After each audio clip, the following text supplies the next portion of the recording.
বিসমিল্লাহির রহমানির রহিম। আসসালামু আলাইকুম ওয়া রাহমাতুল্লাহ। মাননীয় সদস্যবৃন্দ, দিনের কার্যসূচি অনুযায়ী এখন প্রশ্নকাল শুরু হচ্ছে।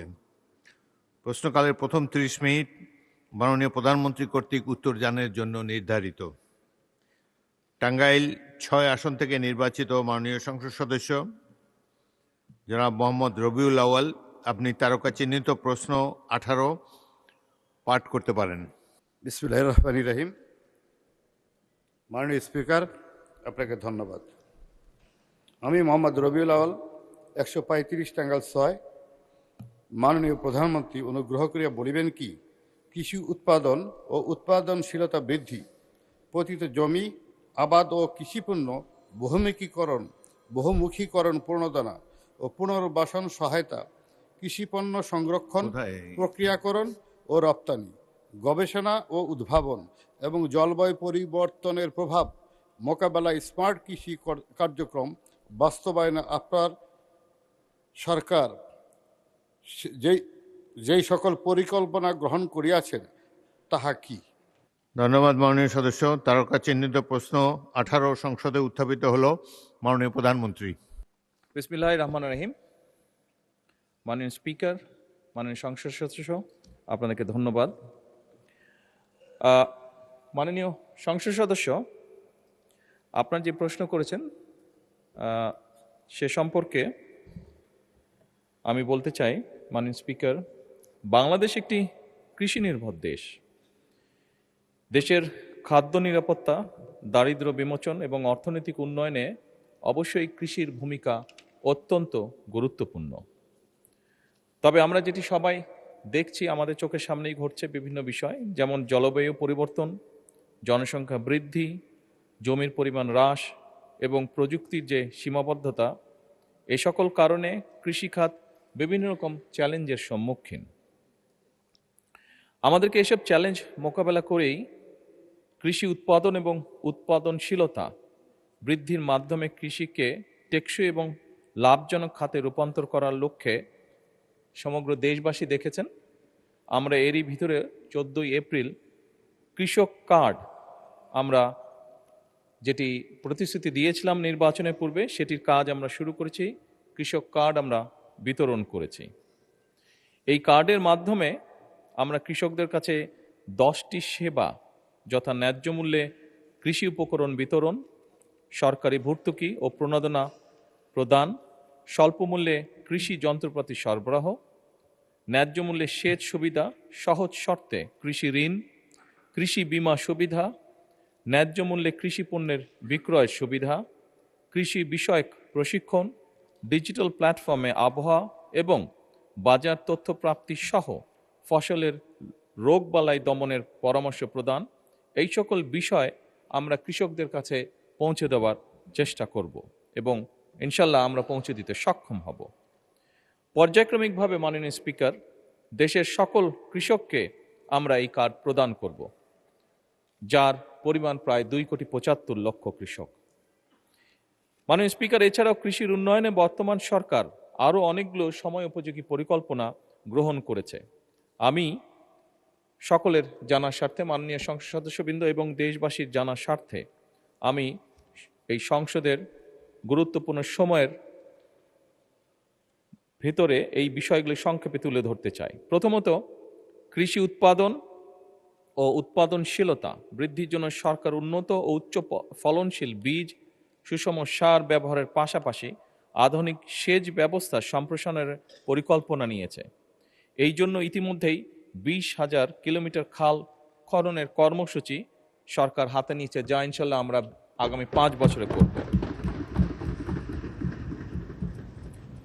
কৃষি যন্ত্র কিরণের ভর্তুকি প্রদান করে ট্রাক্টর, হারভেস্টার, রিপার সহ বিভিন্ন যন্ত্রপাতি কৃষকদের কাছে সহজলভ্য করার পরিকল্পনা বর্তমান সরকারের রয়েছে।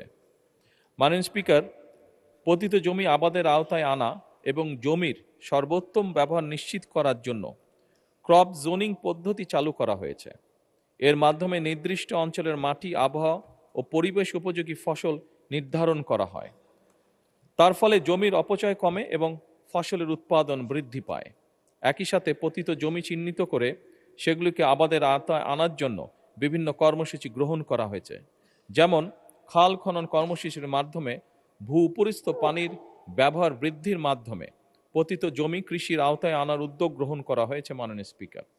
এছাড়াও সিলেট অঞ্চলে পতিত জমি সহ চরাঞ্চলের পতিত জমি চাষাবাদের আওতায় আনার জন্য বিশেষ প্রকল্পের মাধ্যমে ব্যবস্থা গ্রহণ করা হচ্ছে।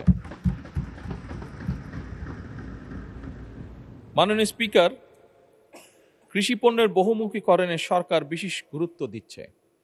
একসময় ধান নির্ভর কৃষি ব্যবস্থা এখন ধীরে ধীরে ফল, সবজি, ডাল, তেল, বীজ, মশলা, ফুল চাষ খাতে সম্প্রসারণ করার জন্য সরকার বিভিন্ন ব্যবস্থা গ্রহণ করছে।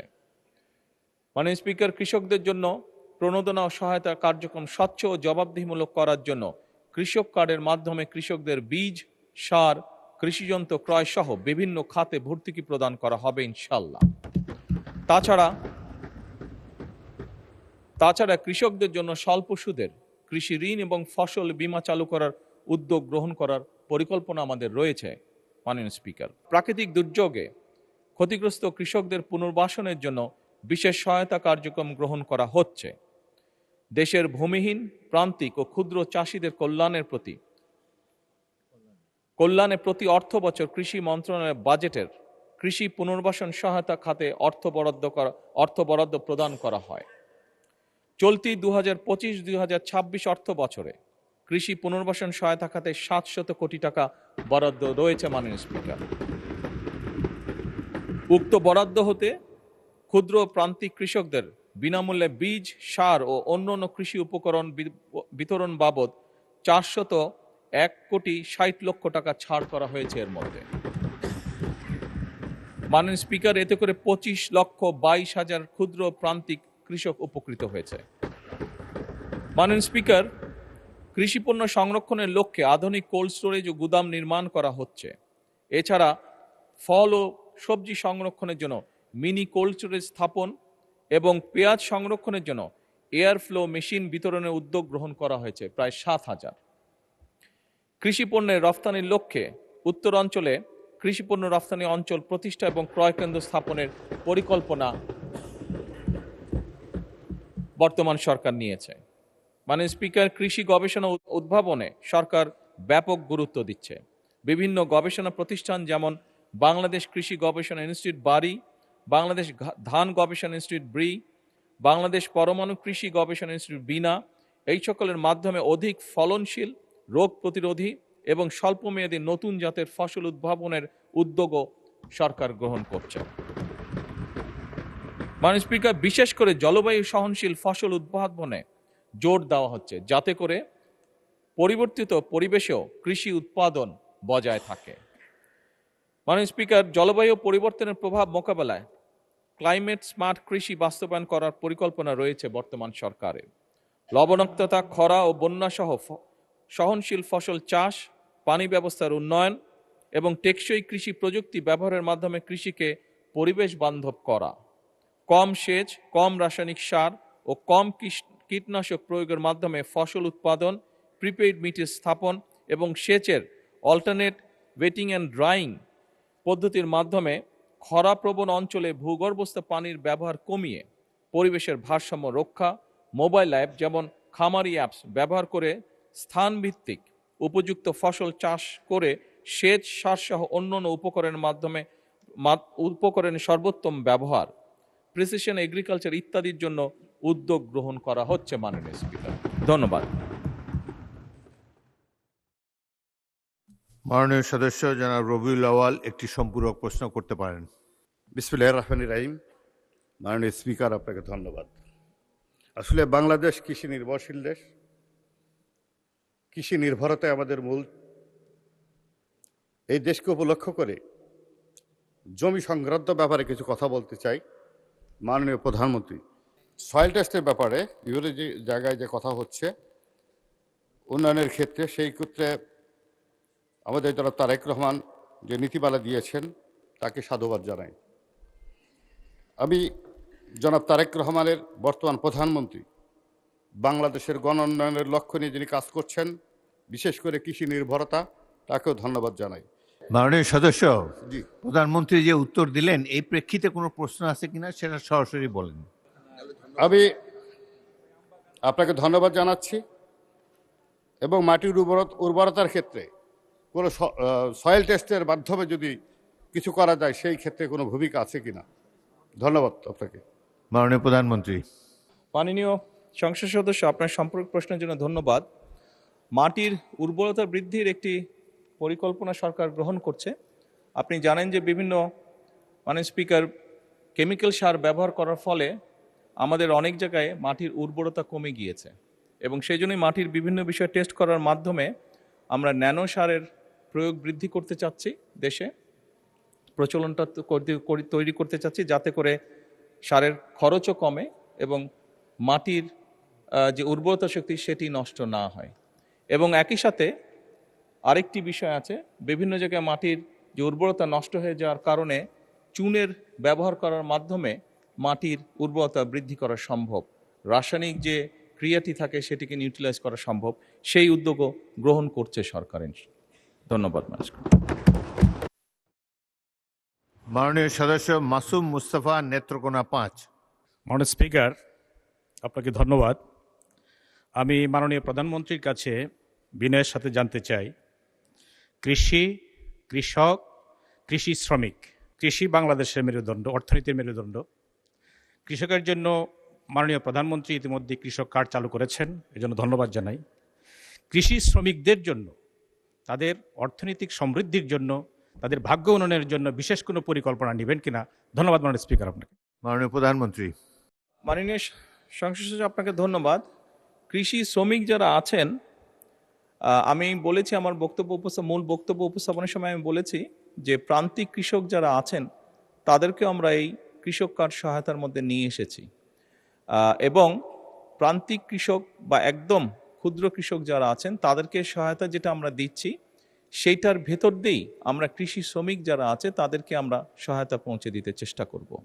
তাদেরকে যেই কৃষক কার্ডের মাধ্যমে আমরা যেই অর্থনৈতিক সহযোগিতা করছি সেখান থেকেই একদম শ্রমিক যারা আছেন তারাও সেই সহযোগিতার অংশীদার হবেন। ধন্যবাদ।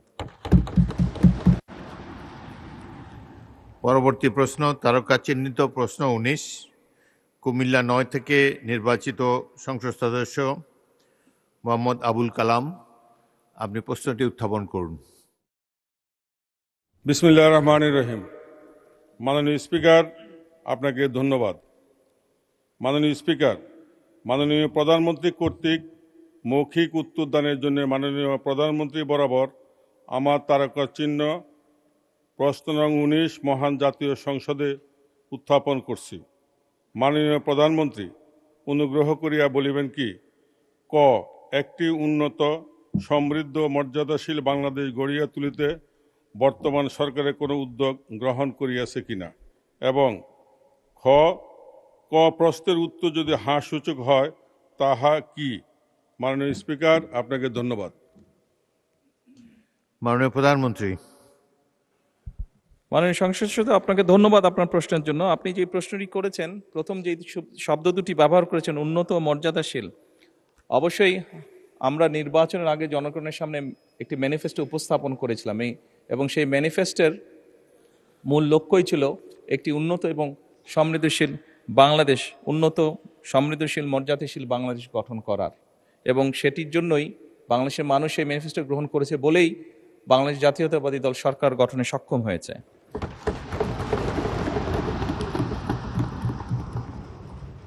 মাননীয় স্পিকার, উন্নত, সমৃদ্ধ এবং মর্যাদাশীল বাংলাদেশ গঠনের লক্ষ্যে বিএনপির যে নির্বাচনী ইশতেহারে গণতন্ত্র, সুশাসন, অর্থনৈতিক উন্নয়ন এবং মানবিক মূল্যবোধের সমন্বিত বাস্তবায়নের উপর গুরুত্ব আরোপ করা হয়েছে।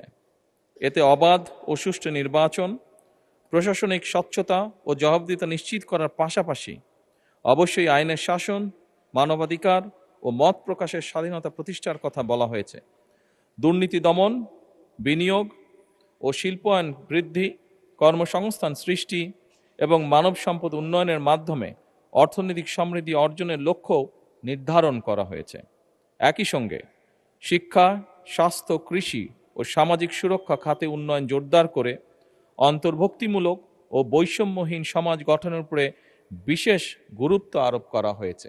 এছাড়া সবার আগে বাংলাদেশ পররাষ্ট্রনীতির এই মূল দর্শনকে বিবেচনায় নিয়ে প্রতিটি ক্ষেত্রে বাংলাদেশের স্বাধীনতা, সার্বভৌমত্ব, জাতীয় স্বার্থ, জাতীয় নিরাপত্তা এবং জনগণের কল্যাণে সর্বাগ্রে প্রাধান্য দেওয়ার লক্ষ্যে কার্যক্রম শুরু হয়েছে। এর ভিতর সমতা, ন্যায্যতা ও পারস্পরিক সম্মানের ভিত্তিতে বাংলাদেশকে একটি আত্মমর্যাদাশীল রাষ্ট্র হিসেবে প্রতিষ্ঠার লক্ষ্যে সরকার কাজ শুরু করেছে এবং কাজ করে যাচ্ছে। সরকারের নির্বাচনী ইশতেহারে ঘোষিত কার্যক্রম সমূহ বাস্তবায়নের লক্ষ্যে সকল মন্ত্রণালয় বিভাগে আগামী 180 দিন, আগামী 2026-27 অর্থ বছরে এবং আগামী 5 বছরের কর্মপরিকল্পনা প্রণয়ন করেছে এবং তা বাস্তবায়নে প্রয়োজনীয় উদ্যোগ গ্রহণ করেছে। মাননীয় স্পিকার, আগামী 5 বছরে ইনশাল্লাহ 20,000 কিলোমিটার খাল ও নদী খনন এবং পুনর্খননের কার্যক্রম, প্রান্তিক ও নিম্ন আয়ের পরিবারের জন্য ফ্যামিলি কার্ড প্রদান, কৃষি উন্নয়নে কৃষকদের জন্য কৃষক কার্ড, মসজিদ, মন্দির, বৌদ্ধ বিহার, প্যাগোডা ও গির্জা চার্চে কর্মরত ধর্মীয় গুরু ব্যক্তিবর্গের জন্য সম্মানী ও উৎসব ভাতা, ক্রীড়াবিদদের জন্য ক্রীড়া কার্ড ও ভাতা প্রদান, 5 বছরে 25 কোটি বৃক্ষরোপণ কর্মসূচি, 10,000 টাকা পর্যন্ত কৃষি ঋণ সুদ মৌকুফ সহ ইত্যাদি। এছাড়াও সারা দেশের শহর ও গ্রাম অঞ্চলে খেলার মাঠ নির্ধারণ ও অবকাঠামো উন্নয়ন, হেলথ কার্ডের মাধ্যমে চিকিৎসা সেবা প্রদান, 5 লক্ষ সরকারি কর্মচারী নিয়োগের পরিকল্পনা এবং এই অর্থ বছরে প্রাইমারি স্কুলের বাচ্চাদেরকে ইনশাল্লাহ 2 লক্ষ শিশুদের মাঝে বিনামূল্যে স্কুল ড্রেস, শুধু স্কুল ড্রেসই নয় মাননীয় স্পিকার, স্কুল ড্রেসের পাশাপাশি আমরা বাচ্চাদেরকে বাংলাদেশের তৈরি আমাদের একসময় যে সোনালী আঁশ বলতাম সেই জুট থেকে, পাট থেকে তৈরি আমরা বাচ্চাদেরকে স্কুল ব্যাগ দিব এবং একই সাথে ড্রেসের পাশাপাশি একই সাথে আজকে সকালে মাননীয় স্পিকার একটি পরিকল্পনা গ্রহণ করেছি। আমরা চেষ্টা করছি প্রাইমারি স্কুলের বাচ্চাদেরকে আমরা জুতো সরকার থেকে দেব, জুতাও দেওয়ার চেষ্টা করছি। মাননীয় স্পিকার, এই সকল উদ্যোগ আমরা বাস্তবায়নের চেষ্টা করছি একটি উন্নত, সমৃদ্ধ এবং মর্যাদাশীল বাংলাদেশ গড়ে তুলতে। ধন্যবাদ।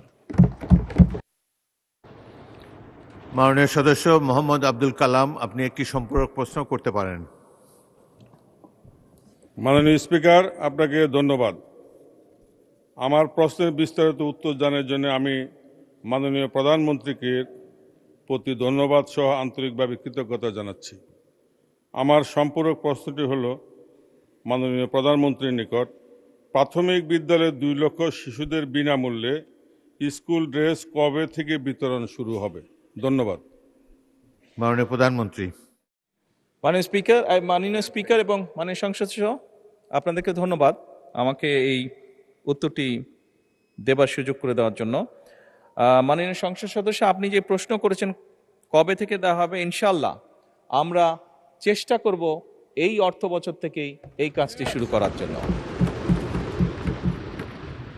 ধন্যবাদ। মাননীয় সদস্য মোহাম্মদ আতাউর রহমান, নড়াইল 2। আসসালামু আলাইকুম। মাননীয় স্পিকার, আপনাকে ধন্যবাদ। আমি মাননীয় প্রধানমন্ত্রীর কাছে সবিনয়ে জানতে চাই যে আমরা যেহেতু উন্নত, সমৃদ্ধ এবং মর্যাদাশীল বাংলাদেশ গড়তে চাচ্ছি, সেহেতু আমরা কৃষি নির্ভর দেশ হওয়ার কারণে আজকে কৃষকের সুযোগ সুবিধা তাদের দোরগোড়ায় পৌঁছে দেওয়া দরকার। কিন্তু আমি ইতিমধ্যে বিগত 2 মাসে সরকারের যে কৃষি প্রণোদনা দেওয়া হয় সেই প্রদান অনুষ্ঠানে আমি 4টা অনুষ্ঠানে থেকেছি। আমি খেয়াল করে দেখেছি যে সেখানে একজন কৃষক এই প্রণোদনা নেওয়ার জন্য যখন উপজেলা সদরে আসে, তখন তাকে আমার ক্ষুদ্র একটা জেলা, ছোট জেলা, সেখানে তাকে 22 কিলোমিটার পথ, 25 কিলোমিটার পথ পাড়ি দিয়ে উপজেলা সদরে আসে নেওয়া লাগে। আমি কয়েকজনের কাছে জিজ্ঞাসা করেছি যে আপনার কত টাকা খরচ হয়। একজন বললেন যে আমার 400 টাকা বাড়ি থেকে আসা যাওয়ার জন্য খরচ হয়। কিন্তু হিসাব করে দেখা যায় যে গ্রুপ ভিত্তিক যে বীজ প্রদান করা হয় বা সার প্রদান করা হয় তার দাম কোনো সময় 200 বা 300 টাকা। একজন লোক কৃষক ওই গ্রাম থেকে উপজেলা সদরে এসে এই কৃষি প্রণোদনা সংগ্রহ করতে যেয়ে তার যে 400 টাকা খরচ হয় এবং একদিনের শ্রমের মূল্য আরও 700 টাকা তার সারাটা দিন এখানে সংগ্রহ করতে ব্যয় হয়, তাহলে একজন কৃষকের জন্য নিশ্চয়ই এটা কোনো সুবিধার বিষয় নয়। সেজন্য আমি সবিনয়ে মাননীয় প্রধানমন্ত্রীর কাছে জানতে চাই যে কৃষকের এই প্রণোদনা তার দোরগোড়ায় পৌঁছে দেওয়ার জন্য আমরা অতি দ্রুত ইউনিয়ন ভিত্তিক এটা তাদের কাছে পৌঁছানোর জন্য কোনো ব্যবস্থা গ্রহণ করতে পারবো কিনা, মাননীয় প্রধানমন্ত্রীর ব্যাপারে পরিকল্পনা কি সেটা জানতে চাই। মাননীয় স্পিকার, ধন্যবাদ। মাননীয় প্রধানমন্ত্রী। মাননীয় স্পিকার এবং মাননীয় সংসদ সদস্য, আপনাদেরকে ধন্যবাদ। মাননীয় সংসদ সদস্য, আপনি যে প্রশ্নটি করেছেন, কৃষক যে প্রণোদনা, হ্যাঁ আপনার কথাটি সঠিক, অনেক ক্ষেত্রে এরকম ঘটনা বিভিন্ন জায়গায় ঘটছে। সেজন্যই কিন্তু আমরা কৃষক কার্ডটা ইন্ট্রোডিউস করতে চাইছি। তাহলে আর কৃষককে 22 কিলোমিটার পথ পাড়ি দিতে হবে না, সেটি তার কাছে সরাসরি পৌঁছে যাবে কৃষক কার্ডের মাধ্যমে। এবং আমরা কৃষক কার্ডটি এমনভাবেই করার চেষ্টা করছি, অর্থাৎ ওই নির্দিষ্ট কৃষকের কি পরিমাণ জমি আছে, সে কি ফসল চাষ করে এবং তার জন্য কতটুকু কীটনাশক ওষুধ দরকার, কতটুকু তার সার দরকার, কতটুকু বীজ দরকার, সেটি ইনফরমেশন আমাদের কাছে থাকবে। এবং তার এলাকায় ওই ইউনিয়নের মধ্যে যেটি আপনি উল্লেখ করেছেন, সেই ইউনিয়নের মধ্যে মাননীয় স্পিকার, আমরা যে সকল দোকানে এই জিনিসগুলো পাওয়া যাবে সেই দোকানে তার জন্য নির্দিষ্টভাবে বরাদ্দ থাকবে। সেই দোকানে গিয়ে তার কার্ডের মাধ্যমে তার জন্য বরাদ্দকৃত যেই সহায়তা আছে সেটি সে নিতে পারবে। আমরা সেই ব্যবস্থা থেকে ইনশাল্লাহ আগাচ্ছি। ধন্যবাদ মাননীয় স্পিকার। তারকা চিহ্নিত প্রশ্ন 20 মোহাম্মদ শওকতুল ইসলাম, মৌলভীবাজার 2, উত্থাপন করতে পারেন। মাননীয় স্পিকার, আপনাকে ধন্যবাদ। মাননীয় প্রধানমন্ত্রী, আমি সবিনয়ে জানতে চাই, আমি মোহাম্মদ শওকতুল ইসলাম, 236 মৌলভীবাজার 2। মাননীয় প্রধানমন্ত্রী অনুগ্রহ করিয়া বলিবেন কি, পরিবার ও জনস্বাস্থ্য নিয়ে জনসচেতনতা বৃদ্ধিতে সরকার কি উদ্যোগ গ্রহণ করিয়াছে? ধন্যবাদ মাননীয় স্পিকার। মাননীয় প্রধানমন্ত্রী। মাননীয় সংসদ সদস্য, আপনাকে ধন্যবাদ আপনার প্রশ্নের জন্য। মাননীয় স্পিকার, পরিবার এবং জনস্বাস্থ্য বিষয়ে জনসচেতনতা বৃদ্ধি করার জন্য বর্তমান সরকার নানাবিধ কার্যক্রম গ্রহণ করেছে। স্বাস্থ্য সেবা, পরিবার পরিকল্পনা সেবা, মা ও শিশু স্বাস্থ্যের উন্নয়ন এবং জনস্বাস্থ্য সুরক্ষায় জনসচেতনতা বৃদ্ধির লক্ষ্যে স্বাস্থ্য ও পরিবার কল্যাণ মন্ত্রণালয় তৃণমূল পর্যায় থেকে জাতীয় পর্যায় পর্যন্ত বিভিন্ন ধরনের সময় উপযোগী জনসচেতনামূলক কার্যক্রম গ্রহণ করে আসছে। এই মন্ত্রণালয়ের অধীনে বিভিন্ন হাসপাতাল, স্বাস্থ্য সেবা কেন্দ্র, ইউনিয়ন স্বাস্থ্য ও পরিবার কল্যাণ কেন্দ্র এবং মা ও শিশু কল্যাণ কেন্দ্র, কমিউনিটি ক্লিনিকের মাধ্যমে সারা দেশে স্বাস্থ্য সেবা, পরিবার পরিকল্পনা সেবা, মা শিশু স্বাস্থ্য সেবা, প্রসব পর্ব সেবা, নিরাপদ প্রাতিষ্ঠানিক প্রসব, প্রসব পরবর্তী সেবা, পুষ্টি সেবা প্রদানসহ নানাবিধ সেবা দিয়ে আসছে। এর বাইরেও স্যাটেলাইট ক্লিনিক পরিচালনা, স্কুল স্বাস্থ্য শিক্ষা কার্যক্রম ও পরিবার সম্মেলন, কাউন্সেলিং, গণমাধ্যমে প্রচারণা সহ বিভিন্ন কর্মসূচির মাধ্যমে কিশোর কিশোরী পরিচর্যা, বাল্য বিবাহ রোধ, 20-এর আগে সন্তান ধারণ না করা, এক সন্তান থেকে পরবর্তী সন্তান ধারণের ভেতর ইন বিটুইন 2 থেকে 3 বছর বিরতি দান, নারীর প্রতি সহিংসতা রোধ সহ বিভিন্ন বিষয়ে জনসচেতনতা সৃষ্টি এবং জনগণকে উদ্বুদ্ধ করা হয়ে থাকে। এছাড়াও সংক্রামক অসংক্রামক রোগ নিয়ন্ত্রণ কর্মসূচি, জনস্বাস্থ্য বিষয়ক শিক্ষা, টেলিমেডিসিন সেবা, স্বাস্থ্য তথ্য বাতায়ন এবং মৌসুমি বিভিন্ন ধরনের রোগ প্রতিরোধের বিভিন্ন কার্যক্রম পরিচালনা করা হয়। মাননীয় স্পিকার, এছাড়াও স্থানীয় সরকার বিভাগের আওতায় জনস্বাস্থ্য প্রকৌশল অধিদপ্তর কর্তৃক স্থাপিত নলকূপ সমূহে আর্সেনিকযুক্ত নলকূপে লাল রং এবং অন্যদিকে আর্সেনিক মুক্ত নলকূপে সবুজ রং দ্বারা চিহ্নিত করে তা জনগণকে পান করার সহ সকল কাজে ব্যবহারের জন্য উদ্বুদ্ধ করা হয়।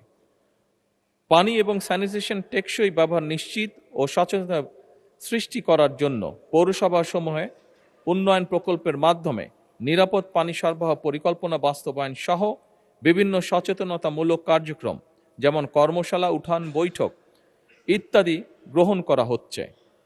প্রতি বছর নিয়মিতভাবে অক্টোবর মাসে জাতীয় স্যানিটেশন মাস উদযাপন, 15ই অক্টোবর বিশ্ব হাত ধোয়া দিবস, 22শে মার্চ বিশ্ব পানি দিবস পালন সহ নানাবিধ সামাজিক সচেতনতামূলক কর্মকাণ্ডের মাধ্যমে স্বাস্থ্যবিধি লালনের জনসাধারণকে উদ্বুদ্ধ করে আসছে। মাননীয় স্পিকার, এটি হবে স্বাস্থ্যবিধি পালনে জনসাধারণকে উদ্বুদ্ধ করে আসছে।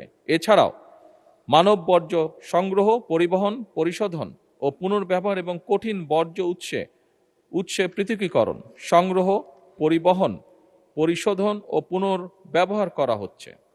পারিবারিক পর্যায়ে স্বাস্থ্যবিধি পালন, স্বাস্থ্যসম্মত ল্যাট্রিনের ব্যবহার এবং নিয়মিত সেফটি ট্যাঙ্ক পরিষ্কারকরণে জনসচেতনতা বৃদ্ধি করা হচ্ছে। মাননীয় স্পিকার,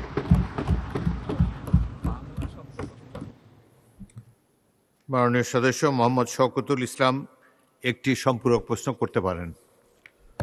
মাননীয় প্রধানমন্ত্রী, আমি সবিনয়ে জানতে চাই, আরবান এলাকায় অনেক নতুন ভবন ব্যবহার হয় না, এগুলি স্বাস্থ্যসেবা খাতে নিয়ে ভবনগুলো ব্যবহারের উদ্যোগ নেবেন কিনা? ধন্যবাদ মাননীয় স্পিকার। মাননীয় প্রধানমন্ত্রী। মাননীয় সংসদ সদস্য, আপনাকে ধন্যবাদ আপনার প্রশ্নের জন্য। শহর এলাকায় যে আবাসন বিল্ডিংগুলোর কথা আপনি বলেছেন, মাননীয় স্পিকার, এলজিআরডি মন্ত্রণালয়ের অধীনে এইরকম প্রায় 200-র মতন বিল্ডিং ছিল যেগুলোর কোনো ব্যবহার ছিল না। বিল্ডিংগুলি কোনোটি 5 তলা, কোনোটি 8 তলা, এরকম প্রায় 200টি বিল্ডিং আছে। আমরা বর্তমান সরকার কিছুদিন আগে একটি উদ্যোগ গ্রহণ করেছে, এগুলো আমরা স্বাস্থ্য মন্ত্রণালয়ের কাছে হ্যান্ডওভার করার ব্যবস্থা নিয়েছি। এবং মাননীয় স্পিকার, ইনশাল্লাহ এই মাসের মধ্যে এই প্রায় 200-র মতন বিল্ডিং, 200-র একটু কম হবে মাননীয় স্পিকার, এই বিল্ডিংগুলো আমরা স্বাস্থ্য মন্ত্রণালয়ের কাছে হস্তান্তর হয়ে যাবে, এর মধ্যে প্রসেসটা কমপ্লিট হয়ে যাবে। এবং খুব দ্রুতই আগামী 2 থেকে মাস 2-এর ভিতরে এইগুলো এরকম ছোট ছোট মাতৃসদন ক্লিনিক সহ শিশু এবং নারীদের চিকিৎসার জন্য এই বিল্ডিংগুলোকে উপযোগী করে গড়ে তোলা হবে। মাননীয় স্পিকার, ধন্যবাদ। ধন্যবাদ মাননীয় প্রধানমন্ত্রী। মাননীয় সদস্য সালাউদ্দিন, গাজীপুর 4। মাননীয় স্পিকার, আপনাকে ধন্যবাদ। মাননীয় প্রধানমন্ত্রীর কাছে সবিনয় প্রশ্ন, হাম এই মুহূর্তে বাংলাদেশের চিকিৎসা ক্ষেত্রের একটি ক্রুশিয়াল কোশ্চেন। এখন এই মুহূর্তেও আজকে চট্টগ্রামে দেশের একমাত্র সংক্রামক রোগের চিকিৎসা কেন্দ্র, বিশেষায়িত ইনস্টিটিউট, সেটি সহ অধিকাংশ হাম শনাক্তকারী প্রতিষ্ঠান বন্ধ রয়েছে, যে কারণে এই হাম শনাক্ত করতে সকল ইনস্টিটিউটকে এবং চিকিৎসা কেন্দ্রকে ঢাকায় পাবলিক হেলথ কেন্দ্র, ন্যাশনাল পোলিও অ্যান্ড রুবেলা ল্যাবরেটরিতে পাঠাতে হচ্ছে। এই মুহূর্তে টিকার যথার্থ হওয়ার পরেও চিহ্নিত করতে রোগীদেরকে অপেক্ষা করতে হচ্ছে। এই ব্যবস্থা উত্তরণে খুব দ্রুত কোনো ব্যবস্থা নেওয়া হবে কিনা? মাননীয় স্পিকার, আপনাকে ধন্যবাদ। মাননীয় প্রধানমন্ত্রী। মাননীয় স্পিকার এবং মাননীয় সংসদ সদস্য, আপনাদেরকে ধন্যবাদ। মাননীয় সংসদ সদস্য, আপনি যে প্রশ্নটি বলেছেন, যে বিষয়টি জানতে চেয়েছেন, আসলে এটি একটি খুব দুঃখজনক ঘটনা। এই সংসদে আজকে আমরা যারা উপস্থিত আছি, আমরা সকল রাজনৈতিক দলগুলো এবং এই সংসদের বাইরেও রাজনৈতিক দল আছে, যারা সকলে মিলে একটি স্বৈরাচারকে এই দেশ থেকে বিতাড়িত করেছি। দুঃখজনক ব্যাপার হলো সেই স্বৈরাচারের সময়, এবং আরও দুঃখজনক ব্যাপার হলো আমরা যেই অন্তর্বর্তীকালীন সরকারকে সমর্থন দিয়েছিলাম দেশে একটি সুষ্ঠু, সুন্দর, নিরপেক্ষ নির্বাচন করার জন্য, সেই অন্তর্বর্তীকালীন সরকারের সময় শিশুদের হামের টিকা বিদেশ থেকে আমদানি করা হয়নি। এবং স্বাভাবিকভাবেই যখন এই সমস্যাটি দেখা দেয় খুব দ্রুততার সাথে, এখানে আমাদেরকে বলতেই হবে মাননীয় স্পিকার, ইউনিসেফ আমাদেরকে, বাংলাদেশকে অনেক হেল্প করেছে এই ব্যাপারে। দ্রুত তারা হামের যে ভ্যাকসিনেশন সেটি খুব দ্রুততার সাথে পাঠিয়েছে, যার ফলে আমরা ওষুধগুলো পেয়েছি এবং প্রায় 2 কোটি শিশুকে এই হামের ভ্যাকসিনেশন আমরা দিব। মাননীয় সংসদ সদস্য, আপনি যে প্রশ্নটি করেছেন যে টেস্ট করার যে কিটটি, এটির স্বল্পতা রয়েছে, সঠিক, এটির ব্যাপারেও সরকার কাজ করছে। এর মধ্যে অনেক কিট এসে পৌঁছেছে, খুব সম্ভবত একটি কিট দিয়ে বোধহয় 3টি শিশুকে টেস্ট করা সম্ভব হয়, 3টি টেস্ট করা যায় একটি কিট দিয়ে। কিছু কিট এই মুহূর্তে খুব সম্ভবত ঢাকার কাস্টমসে আছে, এয়ারপোর্টে আছে, সেগুলো আমরা দ্রুত ছাড় করানোর ব্যবস্থা ইনশাল্লাহ করছি। দুঃখজনক, আমরা অনেকগুলো শিশুর প্রাণ ঝরে গিয়েছে, আমাদের মাঝে থেকে চলে গিয়েছে, বাট সামনে আমরা চেষ্টা করছি যাতে আমরা এই পুরো সিচুয়েশনটাকে ম্যানেজ করতে পারি, সেই ব্যবস্থা গ্রহণ করেছে সরকার। ধন্যবাদ মাননীয় স্পিকার। ধন্যবাদ মাননীয় প্রধানমন্ত্রী।